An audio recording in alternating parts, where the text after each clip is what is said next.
Hello दोस्तों, आज की इस वीडियो में आप सभी का स्वागत है। तो आज की इस वीडियो हम क्लास 10th का जो फिजिक्स चल रहा था, चैप्टर 1 रिफ्लेक्शन एंड रिफ्रैक्शन, प्रकाश का परिवर्तन तथा अपवर्तन, ठीक इसके बारे में हम पढ़ रहे थे। जिसमें हमने पिछले लेक्चर में अवतल दर्पण से प्रतिबिंब कैसे बनता है उसके बारे में कॉन्सेप्ट वाइज देखा। ठीक, अब आज के इस लेक्चर में मैं उत्तल दर्पण से प्रतिबिंब कैसे बनता है, उसकी स्थितियाँ क्या होती हैं, जो मैंने अवतल दर्पण में 3 स्थितियाँ बताया था प्रतिबिंब के निर्माण से पहले, उसी तरह इसमें भी 3 स्थितियाँ होती है, सेम उसी वही होती हैं। ठीक, केवल इसमें लेंस का फर्क है, दर्पण का फर्क है। ठीक, और यहाँ पर अवतल दर्पण से प्रतिबिंब कैसे बनता है इसके बारे में बताऊंगा। ठीक, तो पहले हम इसकी स्थितियाँ देख लेते हैं कि हम कैसे, मतलब ये कैसे हो सकते हैं। जैसे हमने अवतल दर्पण में देखा था कि अगर कोई किरणें मुख्य अक्ष के समांतर जाती हैं तो वह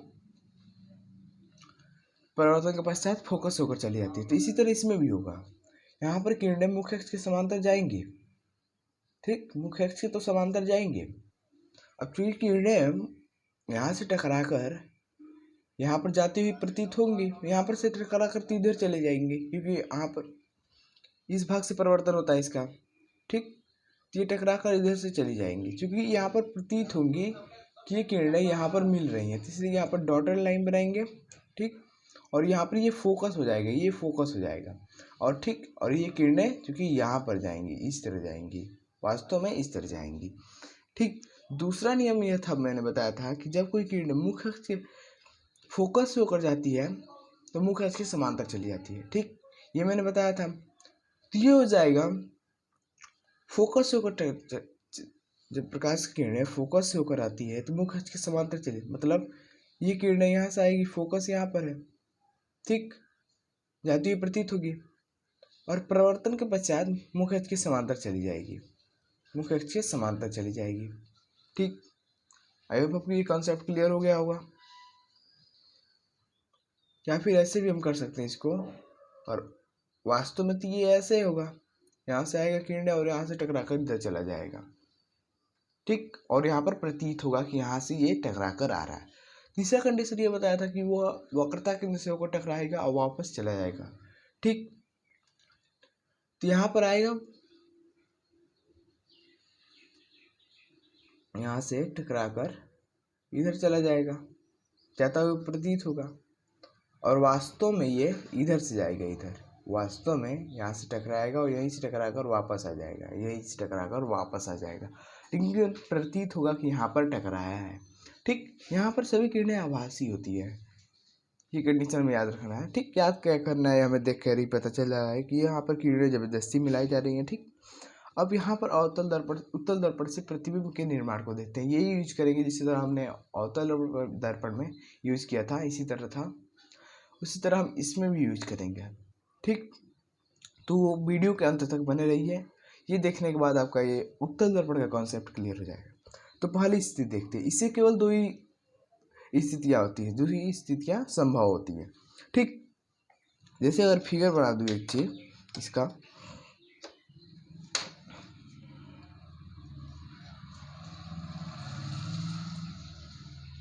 जैसे ये दर्पण है। ठीक, इसका मैं ध्रुव बना देता हूँ, ध्रुव, वक्रता केंद्र, ये फोकस है। ठीक, मान लेते हैं। अब चूंकि अवतल दर्पण में प्रतिबिंब ऐसे होता था, यहाँ पर एक छोटा स्पीकर बना देता हूँ। अवतल दर्पण में यहाँ पर वक्रता केंद्र होता था, यहाँ पर फोकस होता था, यहाँ पर अनंत भी होता था। ठीक, ये कंडीशन होता था और परिवर्तन इसी तरह से होता था। अब चूंकि इसमें देखें तो परिवर्तन तो इसी तरह होगा, इसी दिशा से, लेकिन यहाँ पर केवल एक ध्रुव है और एक अनंत है।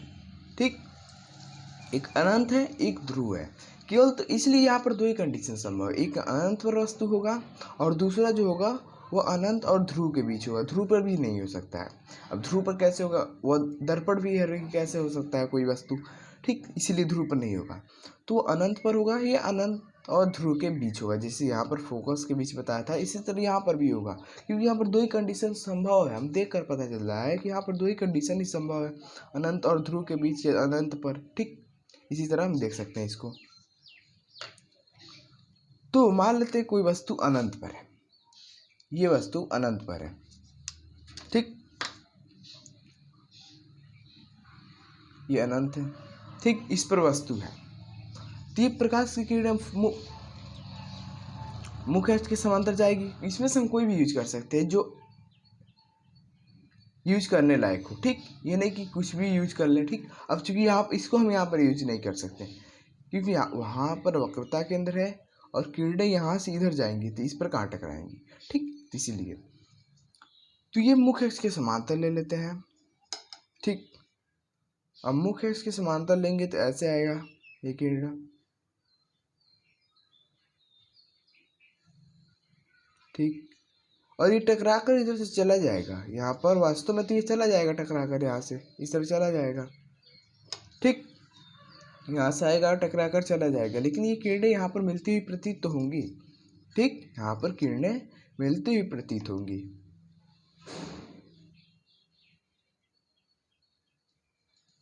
ठीक, ये हो गया। अब एक और कंडीशन है, एक और दर्पण की आवश्यकता है किरण की। ठीक, तो वो किरण ले लेते हैं। अब चूंकि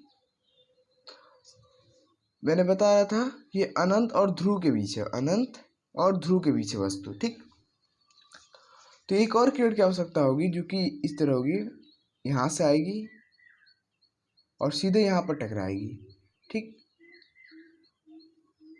थोड़ा इसको नजदीक कर देता हूँ। ठीक, यहाँ पर मान लेते हैं सी है वक्रता केंद्र। ठीक, तो इसको इस तरह बना लेते हैं। यहाँ पर किरणें आएंगी टकरा कर तो ये इधर चली जाएंगी। ठीक, इससे यहीं पर चली जाएंगी, परंतु यहाँ पर मिलती हुई प्रतीत होंगी वक्रता केंद्र से। ठीक, ये किरणें यहाँ पर वक्रता केंद्र से मिलती हुई प्रतीत होंगी और ये किरणें यहाँ पर आएंगी और यहीं से टकरा कर चली जाएगी, लेकिन हमें किरणें मिलती हुई प्रतीत तो होंगी। तो अब देखें, तो जो मुख्य अक्ष के समांतर गया था और टकरा कर इधर चला गया था वो यहाँ पर मिलती हुई प्रतीत हो रही है। ठीक, फोकस पर। और दूसरा किरण जो वक्रता केंद्र से टकराता था वो यहाँ पर जाएगा, सीधे टकरा कर यहाँ से चला जाएगा क्योंकि यहाँ पर 0 डिग्री कोण बताया था मैंने। ठीक, तो ये टकरा कर यहाँ से आ जाएगा। ठीक, तो अब देखिए ये किरणें कहाँ पर प्रतिच्छेद कर रही है, किरणें यहाँ पर प्रतिच्छेद कर रही हैं एक दूसरे को। तो मतलब दर्पण का प्रतिबिंब कहाँ पर बनेगा, यहाँ पर बनेगा। ये स्थिति क्या है, ध्रुव और फोकस के बीच। ठीक, तो प्रतिबिंब कहाँ बनेगा, ध्रुव व फोकस के बीच बनेगा,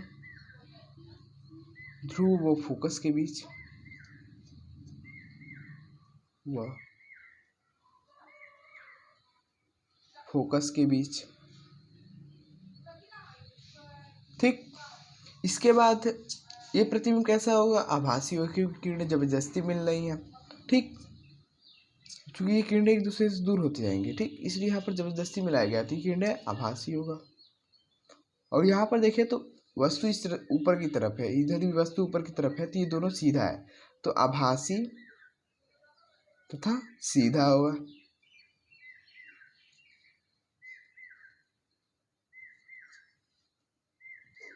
तीसरा कंडीशन ये होगा कि ये वस्तु से छोटा होगा, मतलब एकदम बिंदु आकार होगा।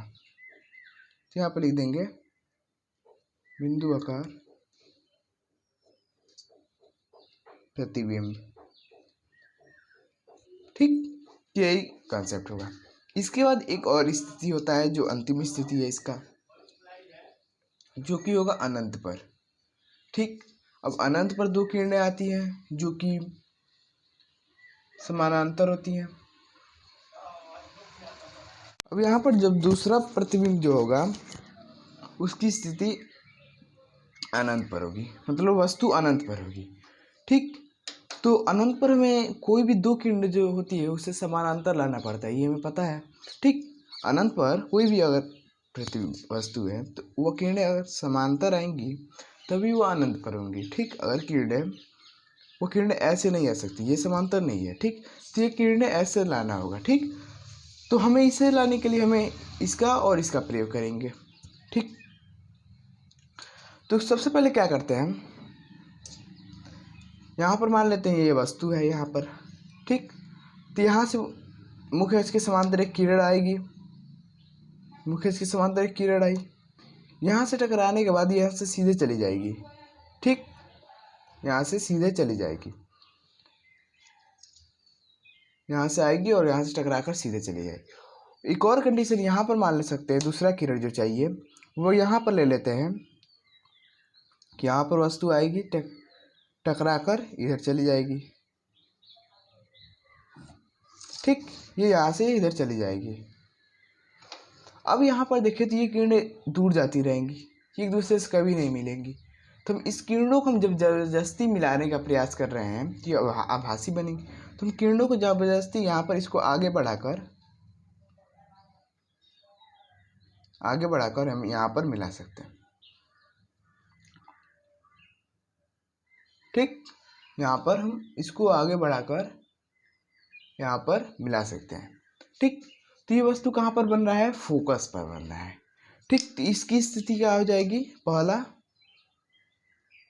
वस्तु फोकस पर बनेगा, तो फोकस पर,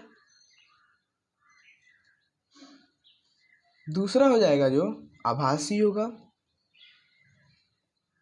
और सीधा होगा, वह सीधा।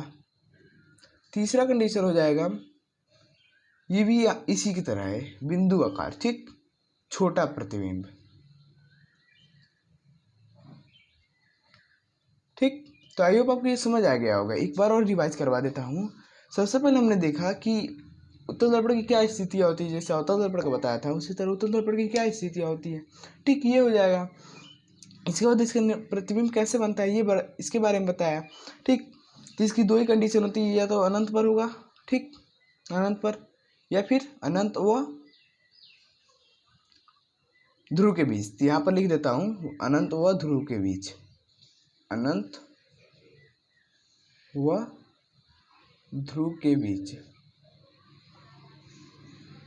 ठीक, यहाँ पर लिख देता हूँ अनंत पर, अनंत पर, ठीक। तो जब अनंत और ध्रुव के बीच वस्तु थी तो यहाँ पर किरणें मान लेते हैं, यहाँ पर वस्तु अनंत और ध्रुव के बीच, ठीक। तो यहाँ से आएंगी किरणें, एक किरण मान लेते हैं मुख्य के समांतर जाएगी और टकराकर इधर चली जाएगी, ठीक, इधर हम भूल जाते हैं, ठीक। और दूसरा किरण मान लेते हैं जो वक्रता केंद्र से होकर जाएगी, तो वक्रता केंद्र के लिए ये होगा, ठीक। तो ये यहाँ पर आएगा और टकराकर इसी से चला जाएगा। अब किरणें यहाँ पर देखें तो ये किरणें यहाँ से दूर जाती रही हैं, ठीक, ये किरणें कभी नहीं मिलेंगी। तो इसलिए हम इस किरणों को हम जबरदस्ती यहाँ पर पीछे मिलाने का प्रयास करते हैं, तो ये किरणें यहाँ पर आके मिलती हैं, ठीक, ध्रुव व फोकस के बीच। तो यहाँ पर वस्तु का प्रतिबिंब बन जाएगा ध्रुव व फोकस के बीच। इसके बाद आभासी होगा, क्योंकि जबरदस्ती किरणें मिलाया गया और चूंकि यहाँ पर देखिए प्रतिबिंब तो सीधा है, ऊपर की तरफ है, ठीक। अब बिंदु आकार एकदम छोटा सा प्रतिबिंब बनेगा, ठीक। इसके बाद देखें अनंत पर अगर वस्तु हो तो मतलब ये प्रतिबिंब, इसका प्रतिबिंब अनंत पर प्रतिबिंब से थोड़ा बड़ा बनेगा, ठीक, एकदम छोटा नहीं बनेगा, इससे ये बड़ा बनेगा, ठीक। तो अनंत पर देखें तो अनंत पर लाने के लिए हमें दो किरणों की आवश्यकता है, ठीक। तो दो किरणों दोनों समानांतर होना चाहिए, एक दूसरे के पैरेलल होना चाहिए, तभी वो किरणें अनंत पर होंगी, ठीक। तो हमने दो किरणें समानांतर ला दी, ठीक, जो मुख्य अक्ष के समांतर आई, टकराकर इधर चली जाएगी। अब ये किरणें एक दूसरे से दूर होती जाएंगी, ठीक, अब ये कभी आगे तक नहीं मिलेंगे, ठीक। तो इस किरणों को हम जबरदस्ती मिलाने का पीछे प्रयास करते हैं, तो ये फोकस पर आकर मिलती है, ठीक। तो इसका प्रतिबिंब फोकस पर बन जाएगा, आभासी होगा, सीधा होगा, छोटा भी होगा, ठीक, मतलब इससे छोटा होगा, बहुत छोटा प्रतिबिंब बनेगा, ठीक। यहाँ पर लिख सकते हैं बहुत छोटा प्रतिबिंब। तो ये आपको ये समझ आ गया होगा। अगर कुछ भी समझ नहीं आया होगा तो आप कमेंट बॉक्स में लिख सकते हैं, मैं ज़रूर एक बार और फिर से वीडियो बनाऊंगा जब तक आपको समझ में आया, ठीक। तो अगर आप इस चैनल पर नए हो तो इस चैनल को सब्सक्राइब करना और लाइक करना मत भूलिएगा, और साथ में अपने दोस्तों को शेयर करना मत भूलिएगा। और इसके प्लेलिस्ट को आप एक्सेस कर सकते हैं ताकि आपको इसका पूरा कोर्स, फिजिक्स का जो कोर्स है वो आपको पूरा मिल जाए, फ्री में वो आपको मिल जाए, ठीक। और अगर आप मैथ का पढ़ना चाहते हैं तो वो मैथ का भी मैंने अपलोड कर दिया है, वो मैथ का भी आप देख सकते हैं। So thanks for watching this video.